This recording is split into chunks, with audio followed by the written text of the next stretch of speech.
સામાજિક ન્યાય અને અધિકારિતા વિભાગની સરકારી આદર્શ નિવાસી શાળા કેશોદ ખાતે 11મા આંતરરાષ્ટ્રીય યોગ દિવસની ઉજવણી કરવામાં આવી હતી। આંતરરાષ્ટ્રીય યોગ દિવસ નિમિત્તે સ્વચ્છ અને તંદુરસ્ત આરોગ્યની જાળવણી સાથે સમગ્ર વિશ્વને જોડવાનો સંદેશો યોગ દ્વારા થઈ રહ્યો છે। ત્યારે આજના આ 11મા યોગ દિવસની ઉજવણી સરકારી આદર્શ નિવાસી શાળા કેશોદના પટાંગણમાં વિદ્યાર્થી સ્ટાફ તેમજ ક્રીડા ભારતી તેમજ સૌરાષ્ટ્ર પ્રાંત દ્વારા યોગ થીમ વન અર્થ અને વન હેલ્થના કોમન યોગ પ્રોટોકોલના શુભ સંદેશ સાથે સર્વ લોકોના સ્વાસ્થ્ય અને સુખાકારી માટે 2 દિવસની યોગનું આયોજન કરવામાં આવ્યું છે। શિક્ષણ સાથે વિદ્યાર્થીઓના સર્વાંગી વિકાસ માટે કાર્યરત આદર્શ નિવાસી શાળા કેશોદના વિદ્યાર્થીઓએ ખૂબ ઉત્સાહપૂર્વક યોગ કર્યા હતા અને શાળાના આચાર્ય BS ભાવસારે શાળા વતી સૌને શુભેચ્છા પાઠવી હતી। શાળાના વ્યાયામ શિક્ષક અને જૂનાગઢ જિલ્લાના વ્યાયામ શિક્ષક સંઘના પ્રમુખ ડોક્ટર હમીરસિંહ વાળાએ સમગ્ર વિશ્વને ભારત દેશ વિશ્વના સ્વાસ્થ્ય માટે યોગ રૂપી ભેટ આપી છે તેની યાદ અપાવી સૌને નિયમિત યોગ કરવાના સંકલ્પની વાત કરી છે।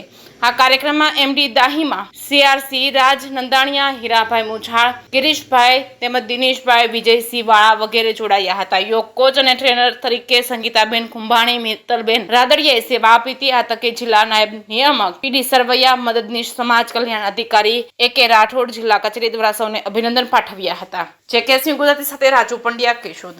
આદર્શ નિવાસી શાળાના આચાર્ય તરીકે હું BS ભાવસાર આજ રોજ 21 જૂન વિશ્વ યોગ દિવસે સર્વ શાળા સ્ટાફ તરફથી આજ દિવસની શુભેચ્છાઓ પાઠવું છું।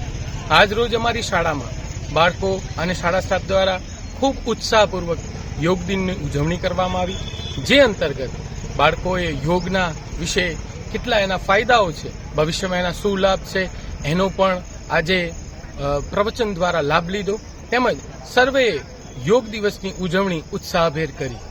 ખૂબ ખૂબ આભાર।